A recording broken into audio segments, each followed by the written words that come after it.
Mafia gang सक्रिय। BJP नेता के बेटे पर की ताबड़तोड़ फायरिंग। बाल बाल बचे बीजेपी नेता के बेटे आशीष उर्फ शनि पांडे। हमलावरों की फायरिंग से पूरे सुल्तानपुर में फैली सनसनी। सुल्तानपुर से सत्ता परिवर्तित होते ही माफिया गैंग सक्रिय हो गया है। शासन प्रशासन की सुस्त रवैया से सुल्तानपुर में एक बार फिर माफिया गैंग सक्रिय होती दिखाई दे रही है। सुल्तानपुर नगर कोतवाली के बिनो बापुरी में भाजपा नेता ओम प्रकाश पांडे बजरंगी के बेटे आशीष उर्फ शनि पांडे पर दिन दहाड़े कई फायरिंग होने की खबर आग की तरह फैली है। फायरिंग के दौरान बाल बाल बचे आशीष उर्फ शनि पांडे, साथ ही उनका गनर और सुबोध तिवारी स्थानीय पुलिस प्रशासन को सूचना देते हुए नजर आए। मौके पर पहुंची पुलिस ने हमलावरों की तलाश शुरू कर दी। सुल्तानपुर में बीजेपी नेता के बेटे पर हुई फायरिंग की खबर लखनऊ तक गूंज उठी। फिलहाल इस मामले पर बीजेपी नेता ओम प्रकाश पांडे बजरंगी के बेटे आशीष उर्फ शनि पांडे हमलावरों को लेकर क्या कुछ आरोप और बयान दे रहे हैं, सुनिए। भैया, मैं अपने घर से 10 बजे के आसपास जैसे रोज निकलता हूँ उसी तरह से मैं निकला था। मैं अपनी ससुराल की तरफ जा रहा था। वहाँ एक नंदन चतुर्वेदी जी हैं, जिला पंचायत सदस्य हैं। उन्हीं के घर के पास हमारे 2-3 मित्र खड़े थे। मैं उनसे मिलने उतरा ही था, तब तक पीछे से 2 बाइक आई है। इसमें एक मिंटू उपाध्याय और एक रिंकू दुबे और 2 लोग और थे। उसमें जो मिंटू उपाध्याय था उसने न कुछ पूछा, न तुरंत पिस्टल लिया था, निकाला, मेरे ऊपर फायर किया। तब तक हमारे साथ हमारे एक गनर और हमारे साले साहब थे।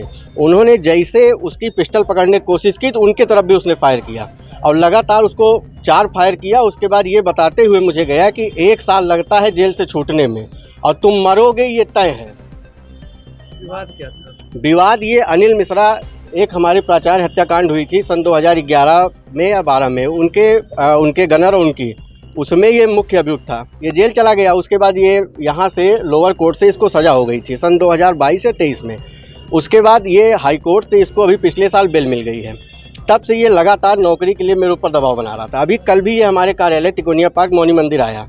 इसने हमको बताया कि मच्छर आदमी को ये कर देता है, वो कर देता है और हमको परेशान न करा, नहीं तो समझना है ना, ये हो जाएगा वो हो जाएगा। कौन कह रहा था? अनिल मिश्रा ने इसको बताया। आज ही उसके साथ ये मिंटू उपाध्याय को, चूँकि हम बहुत अच्छे से इसलिए जानते हैं कि इसके साथ ये काफ़ी दिन तक मैं इसको देखता रहा हूँ।